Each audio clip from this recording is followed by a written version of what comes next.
Hello everybody and welcome to another episode of Worst Pedals Ever. Today we're going to be looking at the awesome and illustrious First Act Triple 2 Distortion pedal. Before we even jump into this, I want to give a big shout out to the guy I got this pedal from, Dave. I bought this pedal from Dave off of eBay, and when I received the pedal he actually gave me $3 inside the package because he felt bad that the outside of the pedal is very sticky for some reason, almost as if it was duct taped, and he felt bad about that. And he also mailed me the manual for this thing, which was really cool. In the manual itself, it only has one distortion pedal, and that is the MX510. Inside the manual it has an MX510, but it's labeled as the Triple 2, so it's kind of confusing there, but it has some recommended settings that we're definitely gonna check out. So this pedal itself, it's very simple. You have level, tone, and distortion. On the front of it, it comes in a plastic housing. To put the battery in, it's a lot like the Boss pedal. You have a little screw in here in the front, and you put the battery in underneath here. And on the back of it, it has that it's an AL510. I have no idea what that means. It was manufactured December 15th in 2009, and it was made in China. So let's plug this bad boy up and see what it sounds like. Okay, now that we got everything plugged up, this is a clean sound we are going to be working with.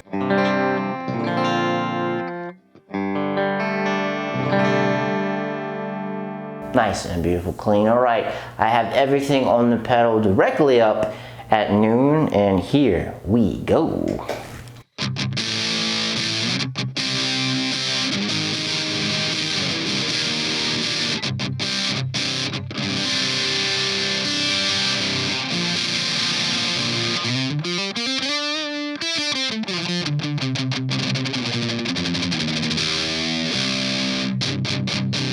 Alright, very first impressions. It's very crunchy. So in the manual itself, it has a couple of different settings that I want you to try.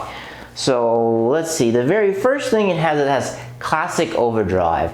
Let's check that out. So basically for classic overdrive, you have the distortion all the way off, you have the tone right up at 12 o'clock, and you have the level all the way almost up, which is kind of the same thing that we just heard. Okay, let's see what the classic overdrive sounds like.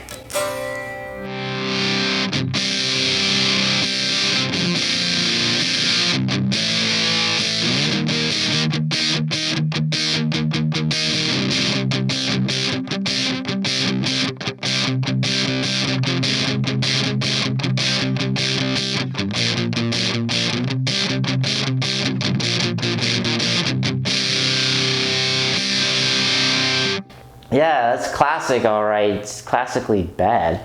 Okay, so the next one up is going to be metal. This ought to be interesting because we back the level off, tone off, but we turn the distortion all the way up. Oh dear God. Alright, so levels at 5, distortion is at all the way. Alright. Oh, we gotta back the tone down a little bit. Sorry, forgot about the tone. Forgot about the tone. Let's see what this sounds like. Oh God, I'm very curious.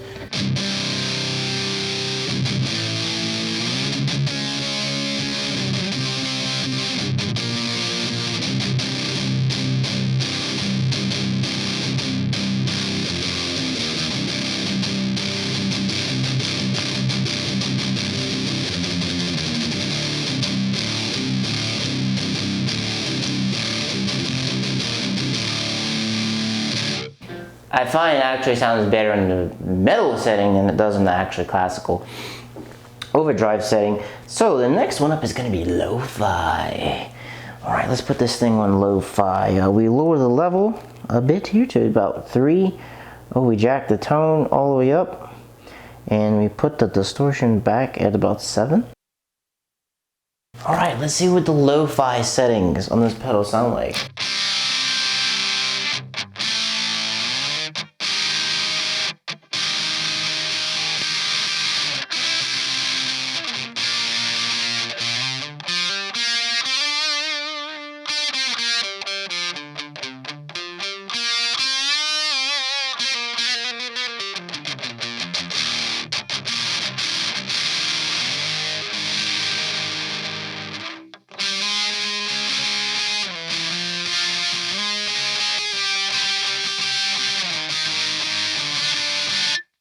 overdrive settings actually do work, but it's like, it's raspy. That's the problem with this pedal, is it's just like there's just too much B's, I guess you could call it. And the last but not least setting is gonna be a boost setting. Let's try on boost.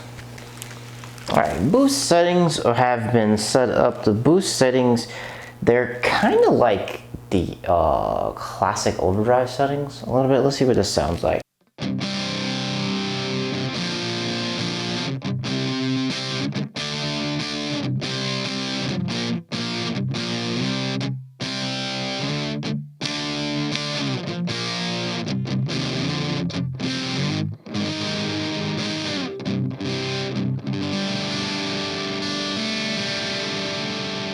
As a boost, you can kind of hear it there. It's kind of giving it a little bit of fuzz.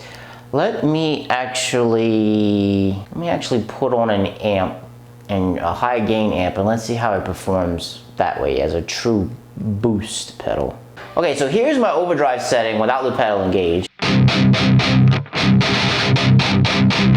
gonna turn the pedal on, I'm gonna turn the pedal off. Let's see exactly how it sounds with and without it.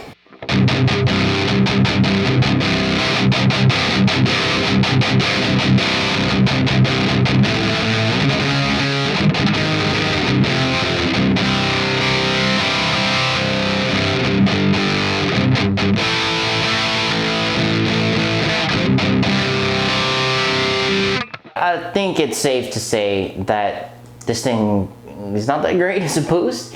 I don't know if you heard it, but I definitely on this end, it actually made it darker. It made it muddier by using it as a boost, which that's not what boosts are supposed to do.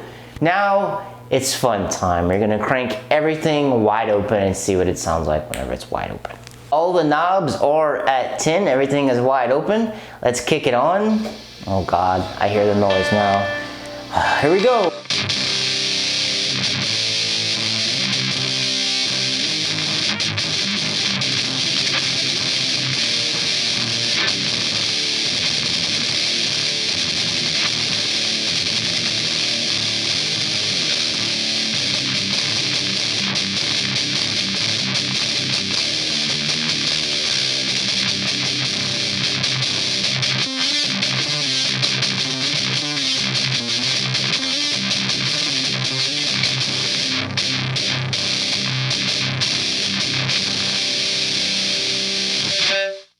Wide open, it sounds super washy. It sounds it's not a full-on B attack, but it's just like super washy and super sounding to me anyway on this end. All right, let's unplug the pedal and let's wrap things up. Does the first act 222 Distortion live up to the name of one of the worst pedals ever? By God, I think it would have to. As a boost, it failed horribly. In a metal setting, it sounded okay, kind of, when we're reading from the manual. As a classic overdrive, it sounded okay. You can get some usable tones out of here, but for the most part, it's just very like sounding. It's very aggressive. I mean, definitely if you're going for like a very chewy type of crunchy tone, this thing is gonna get you there. No problem at all. It's definitely good for a nice, good chewy tone. The plastic housing on it is not one of my favorites because just like with a lot of the Behringer stuff that's in plastic, it'll tend to break down. I do like how you put the battery in here from the bottom though. That is a big one up. It's easier to do. It's less wear and tear on the pedal. Especially if you're going in from here and popping it off of the plastic housing. That sucks. The Behringers are like that, and that's bad. So overall, I'm gonna have to say this is one of the worst pedals ever. And this is something I actually forgot to cover when we were talking about the pedal. If you look on the very front of this is one of the worst things about the pedal. Little notch that lets you know where your setting is. It's a little circle, but the circle is in black. It's black on the knob, so it's basically impossible to see. So if you're at a gig with low light, good luck trying to change this pedal because you won't be able to see it. I guess you could like take some white out or some white paint and drop it in the hole so it would make it a lot easier to see, or put like a sticker on it or something on top so you can see it. But If not, man, you're out of luck.